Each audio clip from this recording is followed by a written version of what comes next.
Welcome to Los Angeles. Paul Jones and Sherman Hamilton. And Sherm, Murphy's Law says when things can go wrong, they will go wrong. But there are also a number of corollaries that go with it.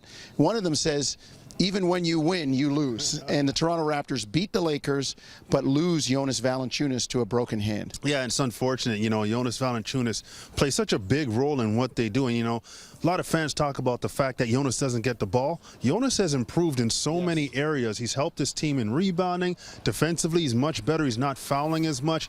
And I think that alone is worth the price of gold for this team. But the reality is offensively, he's a high percentage shooter, and he can score, and he makes free throws. So he adds a lot of elements to this roster. And now with him out of the roster, they're going to have to figure out how to mix and match some pieces and try to, as a group, figure out a way to bring what Jonas brings to the floor. Well, Lucas Nogueira has been summoned from Raptors 905. He will be available tomorrow when the Raptors take on the Clippers. And Sherm, let's look back quickly, though. First win of the road trip.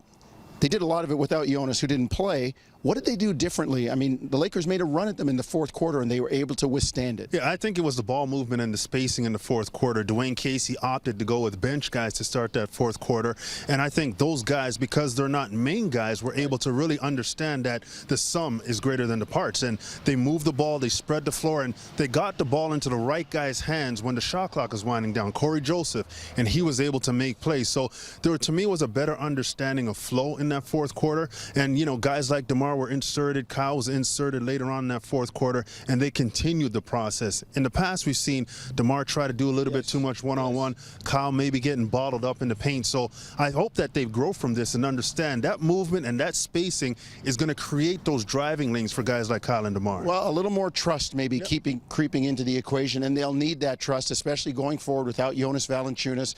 Told us that he was going to see a hand specialist today. Everything's still up in the air. We just know that he's got a broken hand. Sherm, the Clippers come in smarting themselves. After losing a big one to Golden State, they go up to Portland and lose.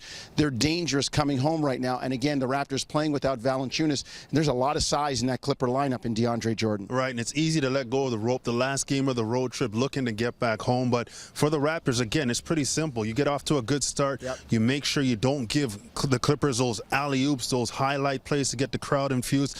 And obviously, from a defensive perspective, you want to clog that paint and force them to make shots over contested hands. Offensively, move that ball. Make DeAndre Jordan move around the floor and make sure you attack that paint and try to get to the free throw line. All right, well, you can see that matchup 3:30 Eastern on Sportsnet and hear it on Sportsnet 590, The Fan.